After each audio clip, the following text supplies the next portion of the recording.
The female CEO only put up with it out of consideration for her brother. Then her sister-in-law snapped at her out loud right away. "Why are you eating the shrimp my husband peeled? This is my first time coming over. You're his older sister. Why didn't you cook for me yourself?" The maid standing there stared in shock. The CEO's face darkened instantly. She was this close to blowing a fuse. Things were about to spiral out of control. Her brother rushed over to apologize to his sister. "Sis, calm down, please don't get mad." Meng Meng just ran her mouth. "Don't take it to heart. Fine, I'll let it slide for your sake." But the sister-in-law got the wrong idea, thinking the CEO held less sway in the family than her brother. She was convinced her husband was a shoo-in to take over the family business. After that, she grew even more rude and arrogant, looking down on everyone. After dinner, she spotted the CEO sitting alone off to the side. She marched over and started mocking her non-stop. "You're getting up there in years. How come you're still single? That's none of your business. Oh, I get it. No guy's gonna want to deal with your attitude, right? I could hook you up with my cousin if you want. He doesn't have much money, but at least he's a man. He won't nag you for being lazy or spending too much cash. Pop out a son for him, and I guarantee he'll never hit you." She kept picking fights over and over, but the CEO stayed quiet and didn't engage. When her snarky words didn't work, she tried shoving the CEO, and that's when the CEO lost it. She stood up immediately and put the entitled sister-in-law in her place. She slapped her hard dozens of times without holding back. Then she planned to set her spineless brother straight too. Her brother heard the commotion and stumbled over to her. Without a word, the CEO grabbed his ear and chewed him out. "Your lovely wife's over here trying to set your own sister up with random men?" Even then, the sister-in-law wouldn't back down. She thought her husband had her back and ordered the maids around. She told them to kick the CEO out of the He family mansion, not knowing.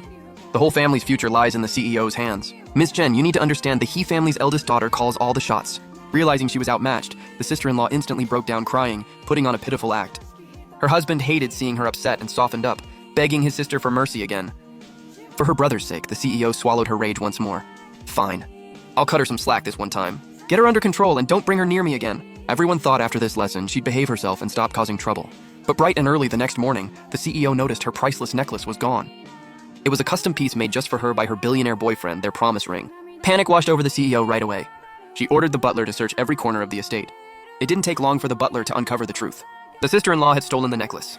Worse yet, she was live streaming online wearing the stolen jewelry. The CEO clicked into the stream and saw the background was her private home with her billionaire boyfriend. The woman had shamelessly taken over the whole place. The CEO's blood boiled with anger. She headed straight to the livestream location at once. "Who gave you permission to fake an illness in my house? He Yunshu, what are you doing here? This is my place. Why can't I stay here? Or did I show up too early and ruin your little performance?" Viewers watching the live stream lost their minds when they saw this unfold. They roasted her for faking a rich family persona that just fell apart. Still, the sister-in-law refused to give up and kept making excuses live on camera. She was desperate to fake her way into high society and marry rich. The CEO had enough and cut her off. "Give me back my necklace. Then get out of my house." "Why should I? Every single brick here was bought with my money." At that moment, one of the sister-in-law's relatives burst in, mistaking the CEO for their son's fiancé. They immediately called her out for cheating on their son. The CEO didn't even know who their son was, and she couldn't stand their rude, crass family. When the CEO stayed cold and calm, the relative lashed out and tried to attack her. Seeing her relative losing the fight, the sister-in-law narrowed her eyes and lunged forward while they were distracted.